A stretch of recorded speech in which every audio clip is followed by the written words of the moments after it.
नमस्कार, hornbill TV देख रहे हैं आप। मैं हूं आपके साथ विशाल गर्ग। खबरों की शुरुआत करेंगे देहरादून के हाथीबड़ कला में नव वर्ष के उपलक्ष्य में पूर्व सैनिक मिलन कार्यक्रम का आयोजन किया गया, जहां मुख्य अतिथि के रूप में सीएम धामी ने शिरकत की।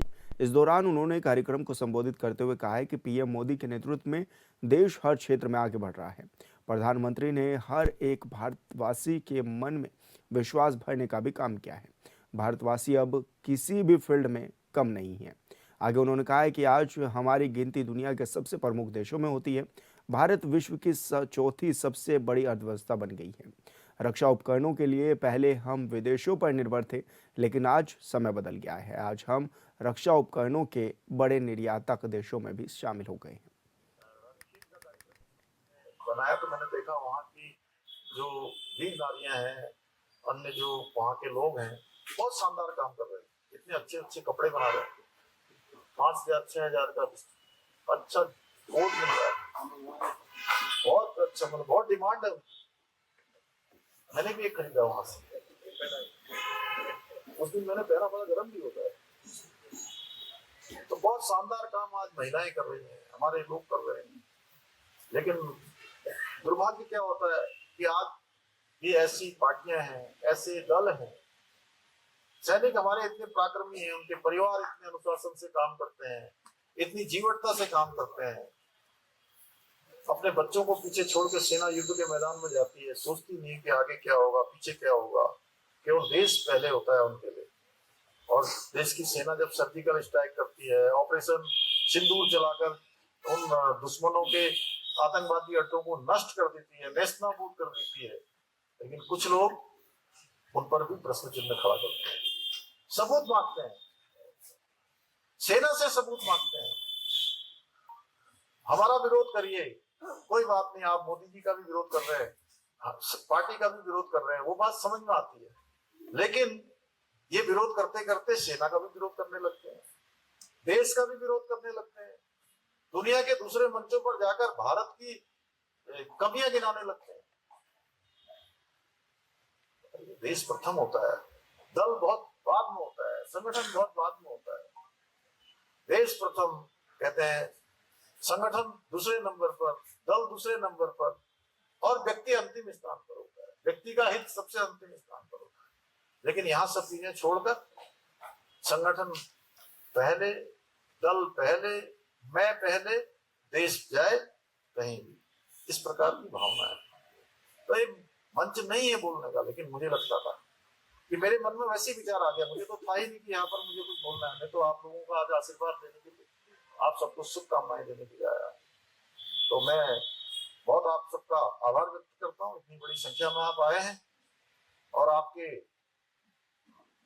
बड़े अनुभव से, आपके बड़े मार्गदर्शन से हमने कुछ व्यवस्थाएं भी बनाई। नए साल में हम उनको क्रियान्वित करेंगे कि हमने तय किया है कि हमारे सैनिकों को हर एक जो हमारी सरकार की कुछ आगे योजनाएं चल रही है, उन योजनाओं में उनको स्टेक होल्डर बनाएंगे। योजनाओं के उनको नीतियों को बनाने में भी, कुछ हमारी कमेटियों में भी, कुछ हमने राज्य की रजत जयंती के अवसर पर कुछ निर्णय लिए हैं, उन कामों को आगे बढ़ाएंगे।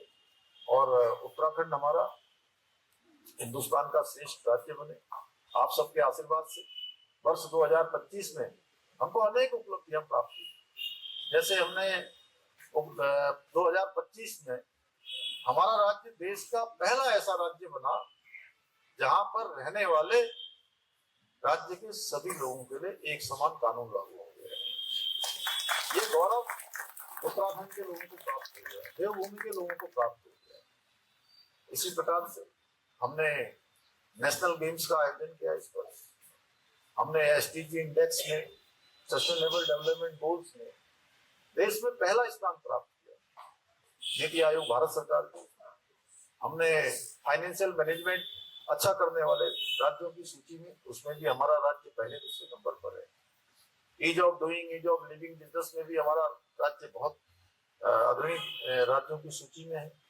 कृषि मंत्री जी जिसके मंत्री हैं, कृषि के क्षेत्र में हम राज्य में उत्पादन बढ़ाने में पूरे देश में पहले नंबर पर हमारा नाम आया है। बेस्ट जो टूरिज्म का अवार्ड है वो भी हमको मिला है, मोस्ट फ्रेंडली अवार्ड मिला है, मोस्ट फिल्म फ्रेंडली अवार्ड मिला है। ऐसे अनेक उपलब्धियां हमको इस वर्ष में प्राप्त हुई। इसी वर्ष में हमने राष्ट्रीय खेलों का आयोजन किया। पूरे देश और दुनिया के लिए एक बड़ा काम था हमारे राज्य में होना, और उसका एक शानदार अनुभव पूरे देश के लोग लेकर गए। तो ऐसे अनेक उपलब्धियां हमको प्राप्त हुई, अनेक चुनौतियों का भी हमने सामना किया है, जहां हमको ये आज के दिन ये भी संकल्प लेना है कि जो उपलब्धियां प्राप्त हुई है उनसे ऊर्जा लेते हुए, उनसे उत्साह लेते हुए, और जो हमारे सामने चुनौतियां हैं सबके साथ से, सबके विकास से, सबके प्रयास से, सबके आशीर्वाद से उन चुनौतियों को भी पार करेंगे और एक कदम आगे ही बढ़ाते जाएंगे, रुकेंगे नहीं, बढ़ते ही जाएंगे। और वो कहते हैं रुक मत जाना, थक मत जाना, चलते जाना, बढ़ते जाना, कहते जाना भारत माँ की जय, भारत माँ की जय। साल 2025 के आखिरी दिन उत्तराखंड के मुख्यमंत्री पुष्कर सिंह धामी ने मीडिया के कई सवालों पर जवाब दिया है। उन्होंने कहा कि साल 2025 में जहां सरकार ने कई उपलब्धियां हासिल की, तो कई चुनौतियों का भी सामना करना पड़ा। उन्होंने कहा कि सरकार की बड़ी उपलब्धियों में समान नागरिक संहिता का क्रियान्वयन, मदरसा अधिनियम का उन्मूलन और 10,000 एकड़ से अधिक अतिक्रमण भूमि की मुक्ति, राजस्व वृद्धि और सतत विकास लक्ष्यों में शीर्ष स्थान शामिल रहा है। आने वाला है, मैं हमारे सभी पूर्व सैनिकों को देश की सीमाओं की रक्षा करने वाले उन सभी को अपनी तरफ से वर्ष 2026 की बहुत बधाई देता हूँ, शुभकामनाएं देता हूँ कि वर्ष 2025 में अनेक उपलब्धियां हमको प्राप्त हुई, राज्य को अनेक अवसर प्राप्त हुए, वहीं हमें अनेक चुनौतियों का भी सामना करना पड़ा। हम सब ने मिलकर इन चुनौतियों का सामना किया। उन चुनौतियों पर हम लोग हर मोर्चे पर सभी लोग मिलजुल कर उन सभी चुनौतियों को पार करा हमने, उन चुनौतियों से आगे बढ़े हैं। वर्ष 2025 हमारे राज्य की दृष्टि से, विकास की दृष्टि से, नवाचार की दृष्टि से, हर एक क्षेत्र में रोजगार की दृष्टि से, सुशासन की दृष्टि से एक उपलब्धि भरा वर्ष साबित हो। मैं भगवान से प्रार्थना करता हूँ हमारे प्रधानमंत्री आदरणीय मोदी जी के नेतृत्व में जिस प्रकार से आज देश आगे बढ़ रहा है, उन्हीं के मार्गदर्शन में हमारा प्रदेश आगे बढ़ रहा है, आगे भी निरंतर यूं ही प्रगति करता रहे। और जो विकसित भारत का हमारा संकल्प है, वो संकल्प जिस तेज गति से आगे बढ़ रहा है, उस संकल्प के लिए हम सभी अपने अपने स्तर पर जो जिम्मेदारी हमारे पास है, उस जिम्मेदारी को पूरी तन्मयता के साथ, पूरे समर्पण के साथ, मेहनत और ईमानदारी के साथ पूरा करें, जिससे कि ये संकल्प हमारा जल्दी से जल्दी सिद्धि को प्राप्त हो। एक बार फिर से मेरी सभी को बहुत बहुत शुभकामनाएं। देखिए, इस वर्ष हमारे लिए जरूर ये बहुत उपलब्धि वर्ष रहा, जहाँ की समान नागरिक संहिता का कानून इस वर्ष हमने प्रदेश में लागू किया, राष्ट्रीय खेलों का आयोजन हुआ, ऑपरेशन काल नेमी राज्य के अंदर चलाया गया, जो आज पूरे देश के अंदर जिसकी सराहना हो रही है। और इसी प्रकार से हमने कई सारे एक्ट भी बनाए। हमने राज्य के अंदर मदरसा एक्ट समाप्त करने का भी निर्णय लिया है। बड़ी सारी जमीनें जो अवैध रूप से अतिक्रमित की हुई थी, 10,000 एकड़ से अधिक जमीनें हमने इस अतिक्रमण से मुक्त कराई है। अनेक विकास के काम भी हमने आगे बढ़ाए हैं। विकास के कामों में भी उत्तराखंड को पूरे देश के अंदर एक उदाहरण माना गया है, चाहे वो खनन सुधार का क्षेत्र हो, जिसमें भारत सरकार ने हमको 200 करोड़ रुपए की धनराशि प्रोत्साहन राशि के रूप में प्रदान की है, 100 करोड़ के रूप में। वहीं हमने अपना रेवेन्यू भी पिछले 2 सालों में बहुत तेजी से आगे बढ़ाया है। जो रेवेन्यू हमारा 400 करोड़ के आसपास हुआ करता था, वो रेवेन्यू हमारा 1200 करोड़ पहुंच गया है। एक बड़ी उपलब्धि इस क्षेत्र में हमारी रही है। SDG इंडेक्स में, सस्टेनेबल डेवलपमेंट गोल्स में भी हम देश के पहले पायदान पर आए हैं, पहले नंबर पर हमारा स्थान आया है। ईज ऑफ डूइंग बिजनेस हो, ईज ऑफ लिविंग बिजनेस हो, सिंगल विंडो सिस्टम हो, या हमारे इन्वेस्टर समिट में हुए MOU को धरातल पर उतारना हो, इन सभी क्षेत्रों में एक बड़ी उपलब्धि हमको प्राप्त हुई है। आने वाले समय में हमको जहां 2027 के प्रारंभ में ही कुंभ मेले का भी आयोजन होना है हरिद्वार में हमें उसके लिए भी तैयारी करनी है। ऐतिहासिक रूप से हमारी यात्राएं और अच्छी हों। शीतकालीन यात्रा जो हमने प्रारंभ की है, वह भी सुशासन की दृष्टि से और प्रशासन की दृष्टि से हर क्षेत्र में हम नवाचारों को अपनाएंगे। उत्तराखंड हिंदुस्तान का श्रेष्ठ राज्य बने, उसमें हर एक उत्तराखंडी का अपना योगदान हो, उसके लिए हम सबका आह्वान भी करेंगे। और ये वर्ष हमारा और उपलब्धियों भरा वर्ष हो, ऐसी मेरी भगवान से, परमपिता परमेश्वर से प्रार्थना है। चमोली के पीपलकोटी में निर्माणाधीन टीएचडीसी परियोजना के दौरान हुए लोको ट्रेन हादसे पर उत्तराखंड के मुख्यमंत्री पुष्कर सिंह धामी ने गहरा दुख प्रकट किया है। ऐसे में मुख्यमंत्री धामी का कहना है कि इस मामले पर चमोली के जिलाधिकारी और एसपी से भी बात कर घायलों के समुचित उपचार के लिए दिशा निर्देश दिए गए हैं। साथ ही उन्होंने कहा कि गनीमत रही कि हादसे में किसी की मृत्यु नहीं हुई, लेकिन 50 से 60 लोग इसमें घायल जरूर हो गए हैं और उन्हें समुचित उपचार भी दिया जा रहा है।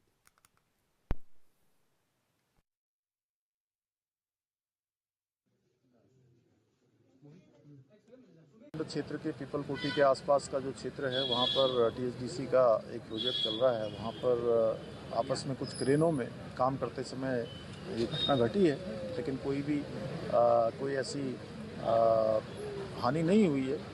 चोटिल जरूर हुए हैं वहाँ पर 50-60 लोग। मेरी सर्वे आज प्रातःकाल ही वहाँ के जिलाधिकारी और वहाँ के वरिष्ठ पुलिस अधीक्षक से वार्ता हो गई है। सभी को उपचार दिया जा रहा है। सभी लोग शीघ्र जल्दी स्वस्थ हों, मैं भगवान से प्रार्थना करता हूँ और हर प्रकार से ऐसे लोगों का इलाज किया जाए, उनको सभी सहायता प्रदान की जाए, इसके लिए मैंने कहा। प्रदेश प्रवक्ता कुंवर जपेंद्र ने एक बयान देते हुए ये कहा है कि सीएम धामी के नेतृत्व में उत्तराखंड सरकार ने खनन सुधारों में उत्कृष्ट प्रदर्शन कर देश में दूसरा स्थान हासिल कर लिया है और केंद्र सरकार ने उत्तराखंड को एक 200 करोड़ की प्रोत्साहन राशि से पुरस्कृत भी किया है। राज्य की लगातार प्रगति को लेकर बीजेपी प्रदेश का कहना है कि युवा मुख्यमंत्री पुष्कर सिंह धामी विकसित उत्तराखंड के सपने को निरंतर आगे बढ़ा रहे हैं।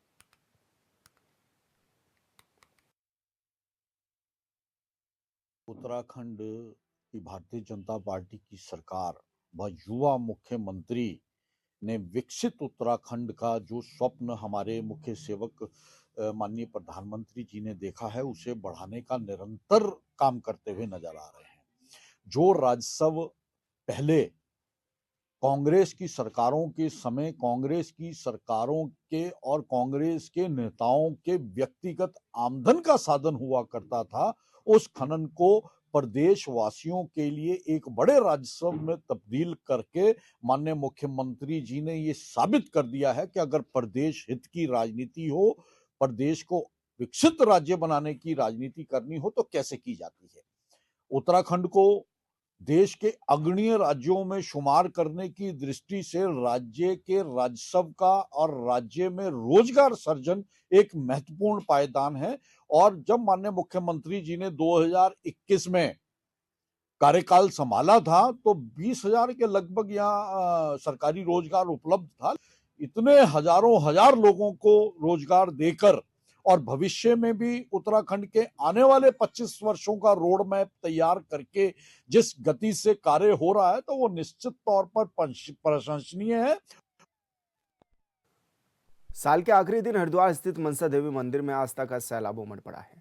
सुबह से ही बड़ी संख्या में श्रद्धालु मंदिर पहुंचकर मां मनसा देवी के दर्शन को पहुंचे हैं। भक्त बीते साल की परेशानियों से मुक्ति और आने वाले नए साल में सुख, शांति और समृद्धि की कामना करते भी नजर आए। मंदिर परिसर में श्रद्धालुओं की लंबी कतारें लगी हुई हैं। वहीं भारी भीड़ को देखते हुए प्रशासन और मंदिर समिति ने सुरक्षा के भी पुख्ता इंतजाम किए हुए हैं।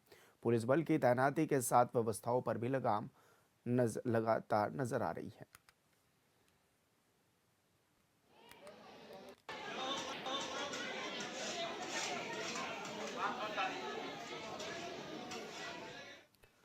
देश भर में नए साल को लेकर जश्न की तैयारियां जोरों पर हैं। उत्तराखंड में भी भारी तादाद में पर्यटन नए साल का जश्न मनाने के लिए पहुंच रहे हैं। ऐसे में उधम सिंह नगर के बाजपुर में भी पुलिस प्रशासन अलर्ट मोड पर है। पुलिस सभी वाहनों को रोककर चेकिंग कर रही है। साथ ही बाजपुर के दोराहा पर आने वाले पर्यटकों की गाड़ियों पर पास भी लगाए जा रहे हैं।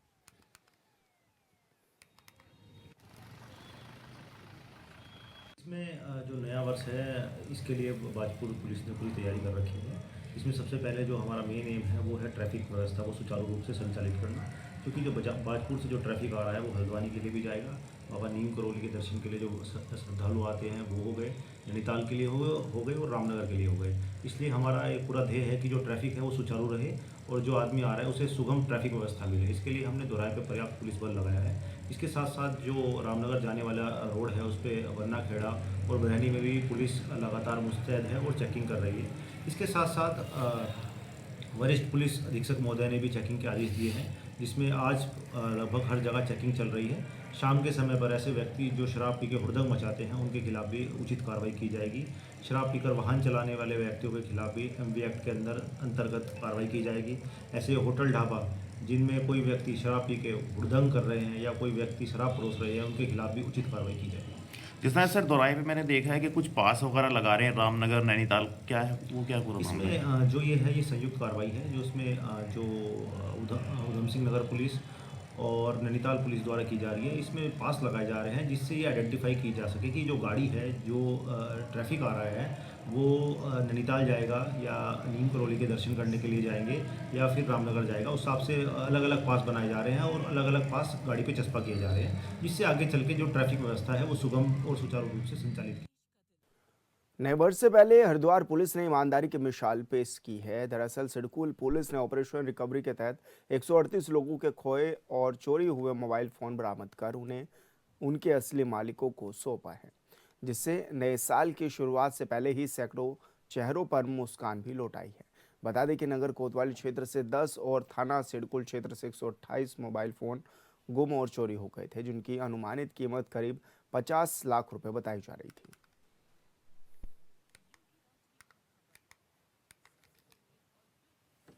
3 महीने हो गए। पुलिस ने आज लौटाया है। हाँ, आज लौटा है। किस तरीके से देखते हैं, क्या सामान था फोन में, मेरे से क्या डाटा थे जो आज पाकर खुशी हुई? क्या खुशी हुई, नया साल के पहले मेरा फ़ोन मिल गया। पुलिस को सबको बड़ी मेहरबानी, धन्यवाद है, मेरा फ़ोन मिल गया। हमें भी बहुत खुशी हुआ जब फ़ोन मेरा खोया था। बड़े दुख से मैंने एक रुपया जोड़कर तब हमने फ़ोन खरीदा था। कहाँ खोया था फोन आपका? मेरा फ़ोन गली से खो गया था। एसएसपी सर के निर्देशानुसार हरिद्वार पुलिस ने एक ऑपरेशन रिकवरी चलाया है और उसी के ही तहत सिडकुल थाने से 126 और नगर कोतवाली के 12 है। टोटल 138 मोबाइल फ़ोन है, जिसमें 4 हमारे आईफोन है, 40 ओप्पो है, बाकी सैमसंग, वीवो, नथिंग, सारे ही ब्रांड आपको यहाँ पे दिख जाएंगे। सभी की रिकवरी की गई है और एक सौगात हरिद्वार पुलिस की तरफ से सभी जनपद वासियों को दी जा रही है, जिसमें CIR जो पोर्टल है हमारा, उस पोर्टल के थ्रू जो रिकवरी की है इनको मोबाइल फोन्स को इनके जो स्वामी है उनकी सुपुर्दगी में आज दिया जाएगा।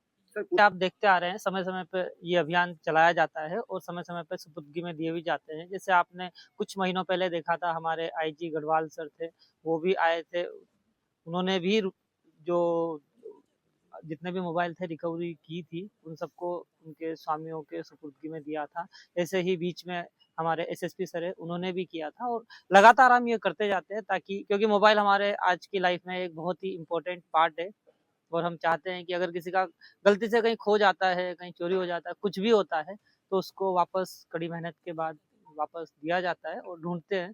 जैसे यहाँ सिडकुल में हमारे ASP है निशा, उनकी और नितेश है और जो यहाँ के थानेदार है और बाकी जो पूरी थाने की टीम है, इन सब ने बहुत अच्छा काम किया और लगभग 138 मोबाइल है, जिसमें 12 नगर कोतवाली के भी है, तो सभी को ही वापस सुपुर्दगी में देने के लिए इन्होंने बहुत अच्छा काम किया। उत्तरकाशी का ऐतिहासिक पौराणिक और धार्मिक माघ मेले की तैयारियों को लेकर जिला पंचायत अध्यक्ष रमेश चौहान ने संबंधित विभागीय अधिकारियों और मेला समिति के पदाधिकारियों के साथ समीक्षा बैठक की। इस बैठक में मेला आयोजन को सुरक्षित, सुव्यवस्थित और सफल बनाने के लिए भी चर्चा की गई और जनप्रतिनिधियों, गणमान्य लोगों के सुझाव भी लिए गए। वहीं जिला पंचायत अध्यक्ष ने कहा है कि माघ मेले के सफलतापूर्वक समापन के लिए समितियों का गठन भी किया गया। उन्होंने स्नान घाटों, चेंजिंग रूम, बिजली, पार्किंग और सुरक्षा व्यवस्थाओं को लेकर संबंधित विभागों और समितियों को समय रहते कार्य पूर्ण करने के भी निर्देश दिए हैं।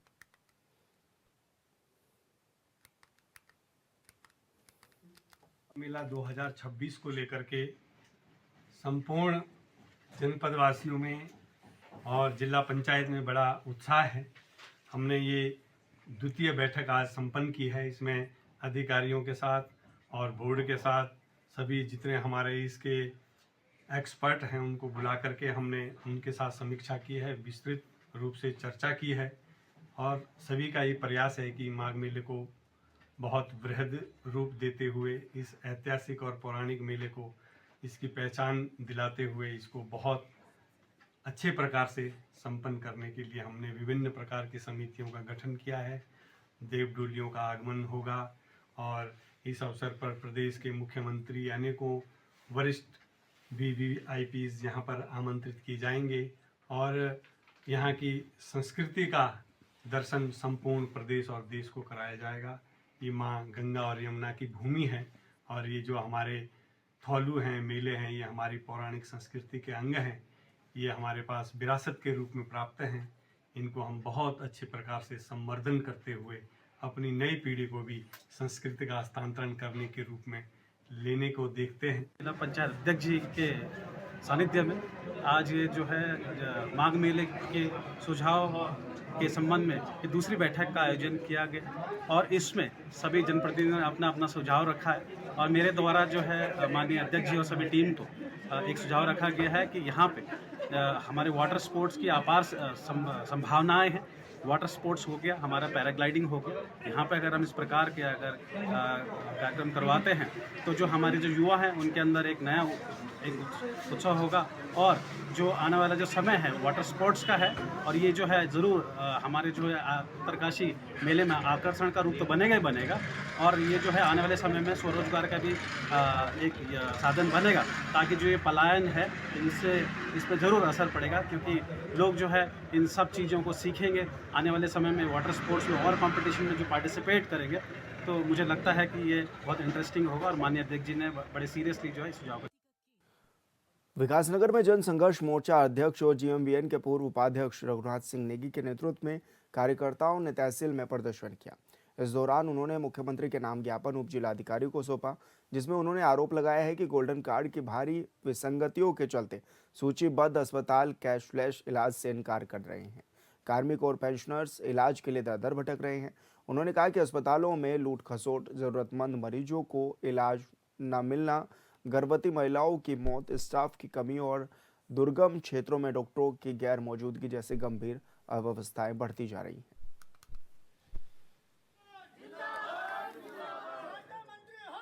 लेकिन हमारा जो स्वास्थ्य विभाग है, स्वास्थ्य मंत्री जी कार्मिक हैं, हमारे पेंशनर्स हैं, उनको आज गोल्डन कार्ड जो योजना है उसका लाभ नहीं मिल पा रहा है। जो कैशलेस सुविधा उनको मिलनी चाहिए थी वो मिल नहीं पा रहा। उसकी सबसे बड़ी वजह है कि जो स्वास्थ्य मंत्री हैं आज इतने गैर जिम्मेदार बन गए हैं, उनकी वजह से कर्मचारी तराही कर रहे हैं। बताइए पेंशनर कहाँ जाएगा अपना इलाज कराने के लिए, कहाँ जाएगा?